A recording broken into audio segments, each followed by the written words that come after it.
मित्रों, हमारे पास WhatsApp, Facebook और मैसेंजर पर लोगों ने मैसेज किया कि गुरुजी भूत प्रेत होते हैं नहीं होते हैं, भूत प्रेतों का स्वरूप क्या होता है, उनका क्या अस्तित्व है या नहीं है, गुरुजी इसके बारे में बताएं। मित्रों, आज मैं आपको इसी के बारे में चर्चा करने वाला हूं कि भूत प्रेत होते हैं या नहीं होते हैं। सही माने तो मित्रों, हमारे विचार से भूत प्रेत नाम की कोई चीज़ नहीं होती। ये भूत प्रेत एक भ्रम, एक कल्पना है। और सही माना जाए तो भूत जो चला गया, अक्सर लोग कहते हैं जो मर जाता वही तो उसकी आत्मा आ कर के परेशान करती है। मित्रों, मेरा मानना है कि जो जीते जी परेशान करता है लोगों को, तो मरने के बाद तो परेशान करेगा ही करेगा। ये सिर्फ लोगों की मान्यता है। जीते जी जो परेशान करता है, मरने के बाद क्या करेगा? उसके पास परेशान करने वाला शरीर ही नहीं रहा। मेरा मानना है कि ये मरने के बाद तो भूत हो ही जाता है। महाभारत में आया है कि अन्य हन्य भूतानि गच्छन्ति शेषा स्थावर मिच्छन्ति किमाश्चर्यम मतः परम। अहन्य हन्य रोज रोज प्राणी मरता है, भूत नाम प्राणी होता है, मरता है। अहन्य हन्य भूतानि गच्छन्ति शेषा स्थावर मिच्छन्ति किमाश्चर्यम मतः परम। बच्चे हुए लोग आश्चर्य करते हैं कि मैं नहीं मरूंगा। वहाँ पर भी भूत होने की बात कही गई है। तो मित्रों, मरने के बाद तो आदमी भूत हो ही जाता है, लेकिन जो आप कहते हैं भूत होकर के वो लगता है, क्योंकि सिद्धांत है कि मरने के बाद में ये जीव तुरंत शरीर धारण कर लेता है। मरने के इस शरीर से निकलने के बाद आत्मा तुरंत दूसरा शरीर ले लेती है। दूसरी बात ये रही कि जैसे भूत प्रेत की बात कहते हैं, तो मेरा भी मानना इस प्रकार से है कि जिस प्रकार से इस अस्तित्व में, इस वातावरण में, इस कल्चर में, इस परिवेश में ऊर्जा का प्रवाह हर समय प्रवाहित हो रहा है। ऊर्जा बह रही है, और अच्छी ऊर्जा भी है, गलत भी है। नकारात्मक है तो सकारात्मक है, पॉजिटिव है तो नेगेटिव भी है। जैसे जहर है तो अमृत भी है, अमृत भी है तो जहर भी है। अमृत जीवन देता है, विष जहर जीवन को छीन लेता है। ऐसे ही ये कहना चाहिए कि कुछ ऐसे अस्तित्व चीज़ें हैं जिनका प्रभाव हमारे मन पर, हमारे मस्तिष्क पर, हमारे जीवन पर पड़ता है। मित्रों, ऐसी बात नहीं हुई। आप कहीं मंदिर पे जाते हैं, कहीं गुरुद्वारे पे जाते हैं, कहीं शिवालय पे जाते हैं, कहीं पर आपके गांव में या कोई पीपल का पेड़ हो जहाँ पर कुछ देवी देवता रखे हों, कहीं मेला लगता हो, कहीं मज़ार हो, इस तरह किसी मतलब एक ऐसी जगह जहाँ पर लोग इकट्ठा होते हों अपनी श्रद्धा लेकर के, क्योंकि श्रद्धा में सकारात्मक ऊर्जा, दिव्य ऊर्जा होती है। तो इकट्ठे होते हो तो वहाँ ऑटोमेटिक आपको एक अच्छा लगता है। आप जाओगे उस जगह पे, एक शांति महसूस होगी। मस्तिष्क के अंदर एक तरंग, एक प्रसन्नता का भाव, एक खुशी का भाव ऑटोमेटिक आ जाएगा। आप शमशान में जाते हैं या कहीं एकांत जगह में जाते हैं या कहीं आप ऐसी जगह पे जाते हैं जहाँ पर लोगों का आना जाना कम है, तो वहाँ पर नकारात्मक ऊर्जाओं का कहते हैं वास हो जाता है। जब नकारात्मक ऊर्जा का वास होता है तो अगर आप अंदर से कमज़ोर हैं तो आपके मस्तिष्क को टच कर सकता है। जैसे आप मंदिर में जाते हैं, आपको ऊर्जा वहाँ की छूती है तो आपको अच्छा लगता है। और अगर आप उस जगह, ऐसी जगहों पे जाते हैं, तो अगर आपके अंदर में ऊर्जा का प्रवाह कमज़ोर है, दिव्य ऊर्जा का, सकारात्मक ऊर्जा का प्रवाह कमज़ोर है, तो आपको टच कर सकते हैं। इसलिए आप अपनी ऊर्जा को मजबूत बना के रखिए, अपने अंदर पावरफुल रखिए, तो आपको ऊर्जाएं प्रभावित नहीं करेंगी। मित्रों, जिसको हम ये लोग कहते हैं कि उसके ऊपर भूत आ गया, उसके ऊपर प्रेत आ गया, उसके दबोच लिया, या वो मरने के बाद में रामलाल आ गया और वो उनको सता रहा था, ये है वो है, ऐसा कुछ नहीं होता मित्रों। जैसे मैं आपसे कहूँ कि एक आदमी मर गया और उस आदमी को किसी ने, उस आदमी ने जिसके ऊपर वो भूत बन करके आया, उसने कभी देखा भी नहीं और उसके बारे में बोलना शुरू करता है, तो आप ये कहते हैं कि अरे यार वो आदमी तो कभी देखा ही नहीं उसको, और देखने के बाद में उसके बारे में बोल रहा है कि वो काला था, गोरा था, लड़ाकू था, प्रेमी था, झगड़ालू था, ये करता था, लोगों से वैसे बोलता था, उसके वो रिश्तेदार, उसके वो रिश्तेदार, उसके वो रिश्तेदार, वो वहाँ, ये वहाँ, दुनिया की बातें करता है। तो आप ऐसा महसूस करते हैं कि यार ऐसा हो तो हुआ, वो है नहीं तो ऐसा कैसे हो रहा? ऐसा नहीं है बंधुओं। आप उसके सामने उसके सामने वैसी ही बातें करते हैं कि वो ऐसा था, वो वैसे थे, वो वैसे थे। मरने के बाद व्यक्ति की जो चर्चाएं होती हैं, तो जो कमजोर मस्तिष्क के लोग होते हैं, तो क्या होता है कि उस चीज को टाइप कर लेते हैं।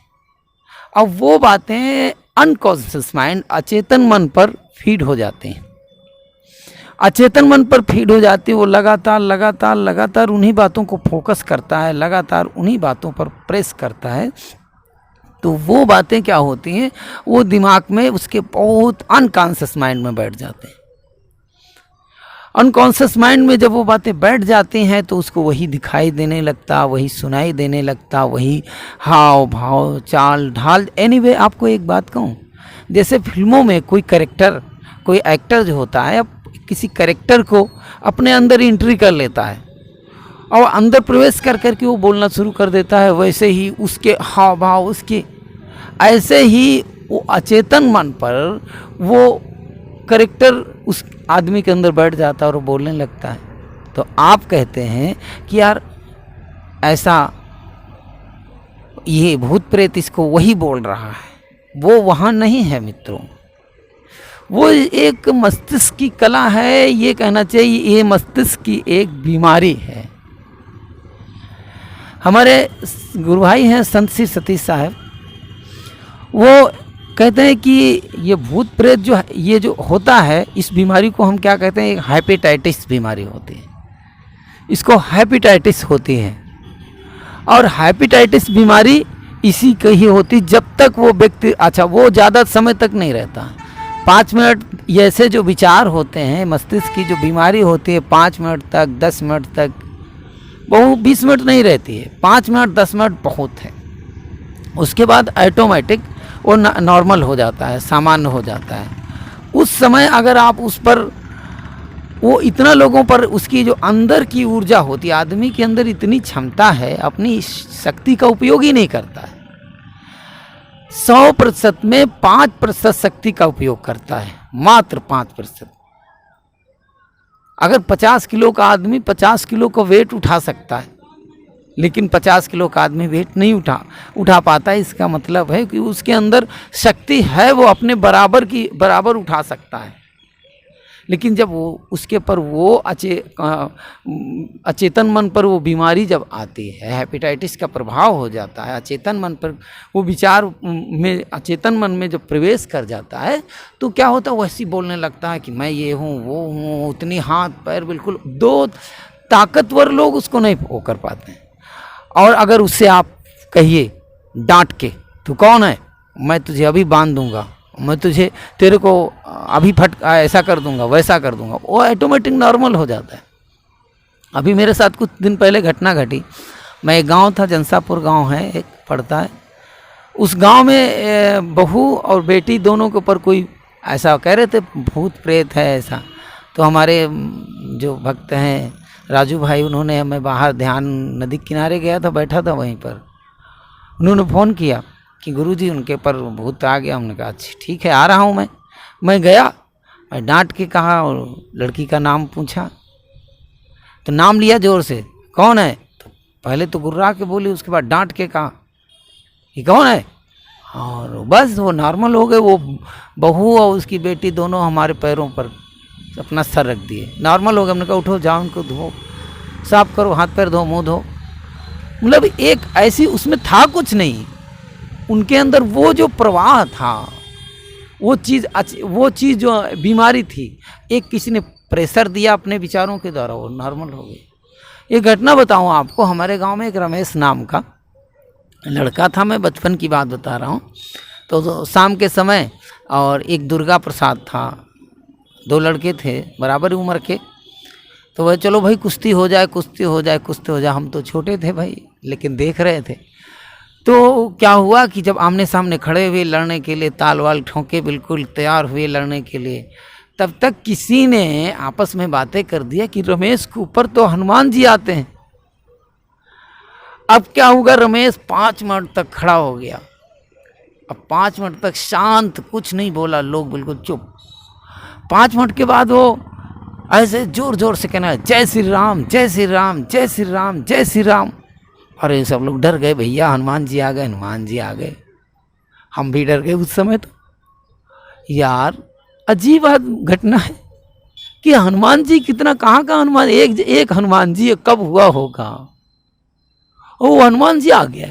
ताज्जुब है, न कोई हनुमान जी, न कोई श्याम जी, न कोई राम जी, कहीं नहीं आते, इतना उनको फुर्सत नहीं है।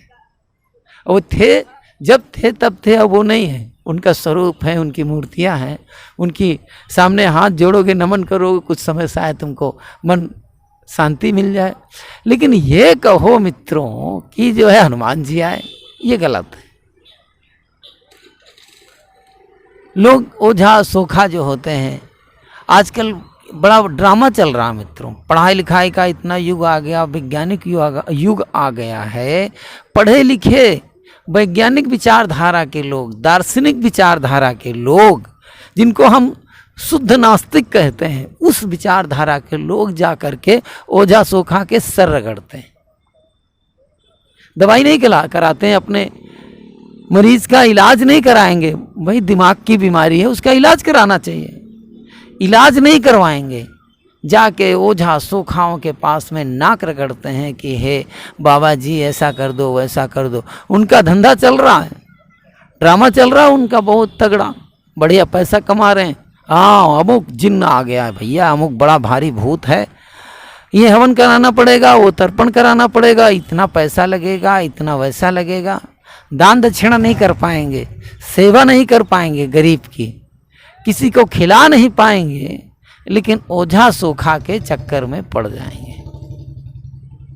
मित्रों, धूर्त लोग तुम्हारा धन ऐंठेंगे, धूर्त लोग तुम्हारा, मूर्ख लोग तुम्हारा पैसा ऐंठ रहे हैं, बेवकूफ़ बना रहे तुमको। किस बात के पढ़े लिखे हो यार, इसी बात के। तुम्हारी पढ़ाई लिखाई मिट्टी है, एक तरह से खाक है। वैज्ञानिक विचार नहीं आए आपके पास में, तो ये ओझा सोखा के चक्कर। सामान्य लोग तो है ही हैं। गांव में किसी को बुखार आ गया, अरे भैया यार वहाँ शमशान में, बहुरिया शमशान में गई थी, बहू शमशान में गई थी, इसीलिए शायद ऐसा तो नहीं है, चलो भैया ओझा के पास। हाँ भैया, अब वहाँ गई थी और डर गई, कहीं झाड़ी के अंदर से झाड़ी के हिलने की, खरखराहट की आवाज़ हुई, अब वो हिल गई, और जब झाड़ी खरखराहट हुई तो वो डर गई, और डरने के बाद में घर आई तो बुखार आ गया। अब बुखार आ गया तो बाद में भैया दवा भी काम नहीं कर रही है, तो चलो ओझा के पास। ना वहाँ झाड़ी में कोई भूत, ना कहीं प्रेत, कहीं कोई चिड़िया रही होगी, कोई जानवर रहा होगा। ऐसे ऐसे लोग हैं, डर जाते हैं। अरे भाई डर ये डरना नहीं ठीक है। तुमको जीवन में अपने आप पर विश्वास रखो। मैं आपको एक पॉइंट बताना चाह रहा हूँ, एक और उदाहरण। अगर आपको डर लगता है, आप भगत हैं या भगवान के पुजारी हैं, हनुमान चालीसा का पाठ करते हैं, गुरु संध्या पाठ करते हैं, वंदना करते हैं, उपासना, एनीवे आप किसी के भी उपासक हैं, तो आप कोई भी काम करने चलिए उनको याद करिए, और उसके बाद कभी भी हो भी जाए, क्योंकि आपके पास इतनी ऊर्जा नहीं है, क्योंकि आपका जीवन राग द्वेष में, झगड़े प्रपंच में, उलझन में रहता है अधिक। तो इसलिए आप अंदर से कमजोर रहते हैं। और एक और बात बताऊं आपको, डरता वही है जो गलत करता है, मेरा मानना है। कोई भी आदमी हो, गलत करने वाला ही डरता है। और अगर आप गलत नहीं करते हैं तो फिर किस बात का डर? आपके ऊपर कोई वो शक्ति, कोई नकारात्मक ऊर्जा प्रभाव नहीं डालेगी, क्योंकि आपकी आत्मा सच्ची है, पवित्र है, आपके विचार पवित्र हैं, आप किसी के बारे में गलत सोचते नहीं, गलत कोई बात नहीं करते। तो मित्रों फिर आपको तो बिल्कुल ही नहीं डरना चाहिए। गलत जो होता है, जो गलत करता है वही डरता है, हमें डरना नहीं चाहिए। डरने की कोई ज़रूरत नहीं है। अपने आप को हम दिव्यवान बनाएं, पावरफुल बनाएं, रोज ध्यान करें, ध्यान के द्वारा अपने आप के अंदर दिव्य ऊर्जा प्रकट करें। कोई कहाँ भूत पिशाच निकट नहीं आए। भूत पिशाच कैसे आ जाएंगे? जब हम अपने गुरु का नाम लेते हैं, सदगुरु का नाम लेते हैं, ध्यान सिमरन करते हैं, तो कैसे आ जाएंगे आपके पास में? हम परमात्मा की भक्ति करते हैं, कैसे आ जाएंगे? और फिर भी आप भयभीत होते हैं, हमारे बेटे को ऐसा कर दिया, वैसा कर दिया, वैसा कर दिया। लोग हमारे पास भी आते हैं तो झूठे रोग का झूठा इलाज। मैं कहता हाथ रख देता हूँ, जाओ ठीक, और ठीक भी हो जाते हैं। न वहाँ कहीं भूत, न कहीं प्रेत, बस गुरु का नाम। तो गुरु का नाम अपने ध्यान के द्वारा, सिमरन के द्वारा मन को एकाग्र करो, मन को उसमें परमात्मा में जोड़ो, सदगुरु में जोड़ो, उस दिव्य पावर में जोड़ो, तो आपके अंदर ऊर्जा आएगी और वो ऊर्जा आपको पावरफुल बनाएगी। आपके अंदर में एक गहरी शांति, गहरा भाव, गहरी खुशी लाएगी, जहाँ पर न कोई दुख नहीं, कोई पीड़ा नहीं, कोई कष्ट नहीं, कोई भय नहीं। और साहिब कबीर कहते हैं, भब्भा भवरी रहा भरपूरी, भवरे से है नियरे दूरी। साहिब कहते हैं संसार में सब भयभीत हो रहे हैं, भब्भा भवरी रहा भरपूरी, भवरे ते है नियरे दूरी।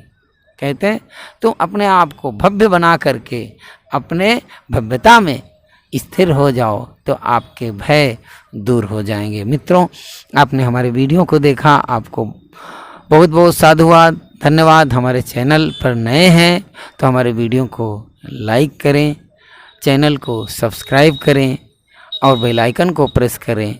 और अगर कुछ वीडियो में कमियां हो तो सलाह दें। आपको बहुत बहुत साधुवाद, बहुत बहुत मंगल कामनाएं, बहुत बहुत धन्यवाद।